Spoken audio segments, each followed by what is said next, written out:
Hello everyone, Jacob here. In today's conversational expression lesson, we're going to be talking about this expression, if worst comes to worst, alright?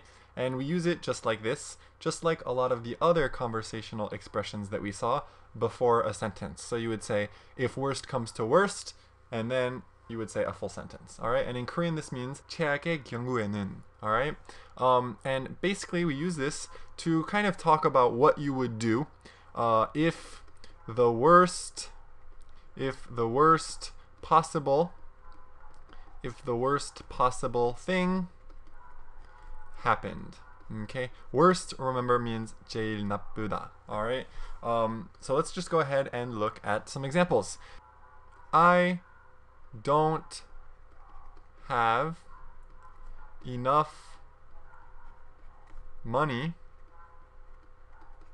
to pay my rent. I don't have enough money to pay my rent. Uh-oh, that's a bad situation. That's a problem, right? If you can't pay your rent, maybe someone will kick you out of your apartment or your house. So it's a problem. But maybe there's a solution. If worst comes to worst, I can ask my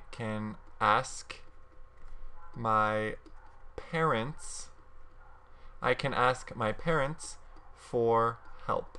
This is the good thing about having parents, is that usually when you're in trouble or you're in a situation like this, you can usually ask them for help. Alright, so this is usually how we use this expression. You'll describe a problem, and then you'll say, if worst comes to worst, and then you'll say a solution. Okay, so let's go ahead and look at our second example. I'm worried I'll get fired. I'm worried I'll get fired. Again, another problem, another bad situation, right? Worst comes to worst.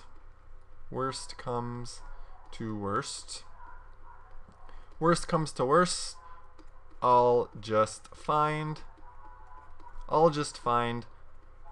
another job. Okay, so here I'm saying I'm not too concerned about the fact that I might get fired because I'll just find another job. Okay, so that's basically how we use this expression. And here actually I'm not even putting if, so often we'll just say that worst comes to worst without the if. And another thing you can say, another thing that's possible, in the worst case. Some people will add in the worst case scenario, but you can just say in the worst case. And it's used the same way as if worst comes to worst. It's just you put it right at the beginning of a sentence. Alright, so I hope you understood this lesson. This is another really, really practical expression that we use in conversational English. So it's good if you want to talk about what you would do, to fix a problem. Alright, so I hope you enjoyed it, I hope you understood, and I will see you next time.